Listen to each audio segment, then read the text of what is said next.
اعوذ باللہ من الشیطان الرجیم، بسم اللہ الرحمن الرحیم۔ دوستو، آپ سب کیسے ہیں؟ امید کرتا ہوں بالکل ٹھیک ہوں گے مولا کے فضل و کرم سے۔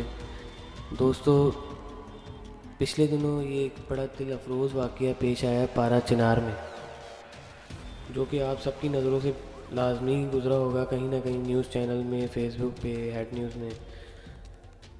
بہت ہی دل لرزا دینے والا واقعہ ہے یہ کہ دونوں طرف مسلمان بھائی ہیں اور وہ اس طرح آپس میں لڑ رہے ہیں۔ آپ دیکھ سکتے ہیں اس ٹائم اسکرین کے اوپر بھی کہ جیسے ایک کافر کے ساتھ مسلمان لڑ رہا ہو۔ انہوں نے بھائی چارگی کو بالکل ختم کر کے ایک جنگ کا روپ دے دیا وہاں پہ۔ یہ دیکھ رہے ہیں آپ، پاک آرمی نے بھی بہت کوشش کی ہے اور کر رہی ہے کہ جنگ کو وہ کسی طریقے سے کنٹرول کرے، لیکن بات دراصل یہ ہے دوستو کہ بیچ میں پھر کچھ پارٹیز بھی ہیں نا، پولیٹیکل پارٹیز، انہوں نے بیچ میں آ کے اب کام کو مزید خراب کرنا شروع کر دیا ہوا ہے۔ سننے میں یہ آ رہا ہے کہ وہاں سے طالبان جو ہیں سارے افغانستان سے، اب وہ بھی اس لڑائی کا حصہ بن رہے ہیں اور وہاں سے مائیگریٹ ہو کے پارا چنار کی طرف آ رہے ہیں اور بڑی مقدار میں اپنے ساتھ اسلحہ بھی لے کر آ رہے ہیں، کہ جس کی وجہ سے آگے آنے والے دنوں میں اس لڑائی کو مزید بڑھتا ہوا اور بھڑکتا ہوا دیکھا جا رہا ہے۔ اور یقین کریں آپ کے بس یہ دیکھ کے دل بہت زیادہ افسوس کر رہا ہے کہ یہ کیا ہے، مطلب بہت افسوس ہے اس حرکت پہ کہ مسلمان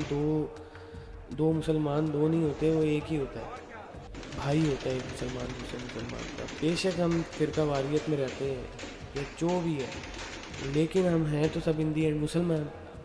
تو ایک مسلمان دوسرے مسلمان کو اس طرح نہیں مار سکتا۔ یہ بالکل یہودی ایجنٹوں کا کارنامہ ہے۔ میں اس کو اسی طرح سمجھتا ہوں کہ یہ ہمارے لوگوں کی مینٹیلٹی نہیں ہے، اور نہ یہ کوئی اس طرح کی لڑائی ہے کہ جس کے اندر اتنی خون و غارت کی جائے۔ تو بات کرنے کا مقصد یہ ہے کہ میں اپیل کرتا ہوں حکومت سے بھی کہ اس کے اوپر ایکشن لیا جائے اور اس کو جلد سے جلد کنٹرول کیا جائے۔